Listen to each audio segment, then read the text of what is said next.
Hello. അപ്പൊ ഇന്ന് ഒരു സാലഡ് റെസിപ്പിയാണ്. നല്ല ക്രീമി കൺസിസ്റ്റൻസിയിലുള്ള ഹൈ പ്രോട്ടീൻ റിച്ച് ആയിട്ടുള്ള ഒരു സാലഡ്. അപ്പൊ അതെങ്ങനെയാണ് ഉണ്ടാക്കേണ്ടതെന്ന് നോക്കാം. അപ്പൊ അതിനായിട്ട് നമുക്ക് വേണ്ടത് ക്യാരറ്റ് ആണ്. ഒരു മീഡിയം സൈസ് ക്യാരറ്റ് ഞാൻ എടുത്തിട്ടുണ്ട്. അത് തൊലി കളഞ്ഞ് കഴുകിയെടുക്കുക. ഇനി നമുക്ക് വേണ്ടത് കുക്കുംബർ ആണ്. അതും രണ്ട് സൈഡ് കട്ട് ചെയ്ത് തൊലി കളഞ്ഞെടുക്കുക.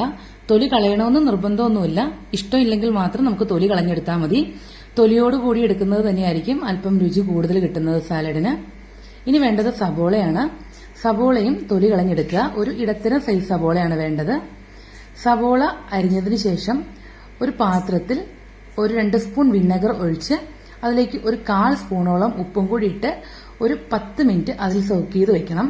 സബോളയുടെ ആ ഒരു എരിവും അതുപോലെ ഒരു ചൊവയൊക്കെ ഉണ്ടല്ലോ, അത് പോവാൻ വേണ്ടിയിട്ടാണ് അങ്ങനെ ചെയ്യുന്നത്.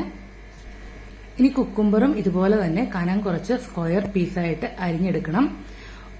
പല പല സൈസുകളിൽ അരിയരുത്, ഒരേ സൈസിലെ എല്ലാ കുക്കുംബറും നമ്മൾ അരിഞ്ഞെടുക്കണം. ഇനി നമുക്ക് വേണ്ടത് ക്യാരറ്റ് ആണ്. നമ്മൾ നേരത്തെ കഴുകി വെച്ചിരിക്കുന്ന ക്യാരറ്റ് ഉണ്ട്. അതും ചെറുതായിട്ട് കനം കുറച്ച് ക്യൂബ് സൈസിൽ നമ്മൾ അരിഞ്ഞെടുക്കണം. നേരത്തെ നമ്മൾ കുക്കുംബർ അരിഞ്ഞത് എങ്ങനെയാണോ അതുപോലെ തന്നെയാണ് നമ്മുടെ ക്യാരറ്റും അരിഞ്ഞെടുക്കേണ്ടത്. കനം കൂടാതിരിക്കാനായിട്ട് നമ്മൾ പ്രത്യേകം ശ്രദ്ധിക്കണം. കനം കൂടിപ്പോയി കഴിഞ്ഞാൽ സാലഡ് മിക്സ് ചെയ്യുമ്പോൾ എല്ലാത്തിലും നമ്മുടെ സാലഡിന്റെ ഒരു മസാല ഉണ്ടല്ലോ, ക്രീമി ആയിട്ടുള്ള മസാല, അത് പിടിക്കത്തില്ല. അതുകൊണ്ടാണ് നമ്മൾ കനം കുറച്ച് അരിഞ്ഞെടുക്കുന്നത്. ഇനി നമുക്ക് വേണ്ടത് ഒരു തക്കാളിയാണ്. അതും ഇതുപോലെ ചെറിയ ക്യൂബ് സൈസിൽ നമ്മൾ അരിഞ്ഞെടുത്തിട്ടുണ്ട്. ഇപ്പൊ നമ്മൾ കഴുകി വെച്ച സബോളയും ഏകദേശം പാകമായിട്ടുണ്ട്. ഇനി അതും നമുക്ക് സാലഡിലേക്ക് ചേർക്കാം.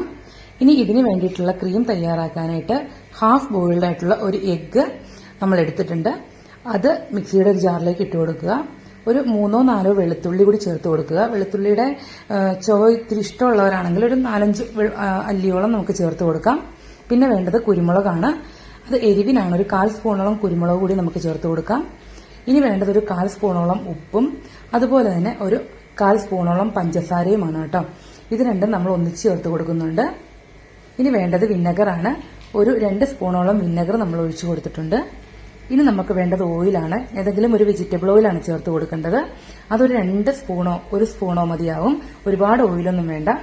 ഇനി ഇത് മിക്സിയിൽ നല്ലതുപോലെ അരച്ചെടുത്തു കഴിഞ്ഞാൽ നമ്മുടെ സാലഡിന് ആവശ്യമായിട്ടുള്ള ക്രീം റെഡി ആയിട്ടുണ്ട്.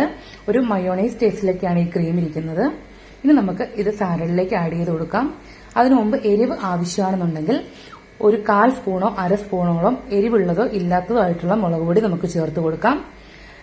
പിന്നെ ഒരു 1/4 സ്പൂണോളം കുരുമുളക് പൊടി കൂടി നമ്മൾ ഈ സലാഡിലേക്ക് ചേർത്ത് കൊടുക്കുന്നുണ്ട്. ഇനി നമ്മൾ തയ്യാറാക്കി വെച്ചിരിക്കുന്ന ക്രീം ഈ സാലഡിലേക്ക് ഒഴിച്ചു കൊടുക്കുകയാണ് ചെയ്യുന്നത്. മുഴുവനായി ഒഴിച്ചു കൊടുത്ത ശേഷം നല്ലതുപോലെ മിക്സ് ചെയ്ത് യോജിപ്പിക്കുക.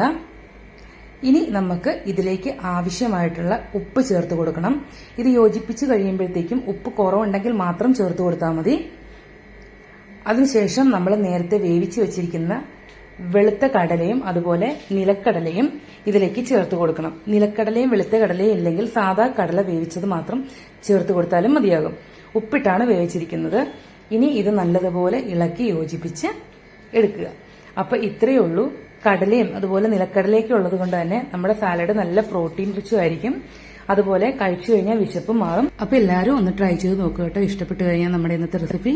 താങ്ക്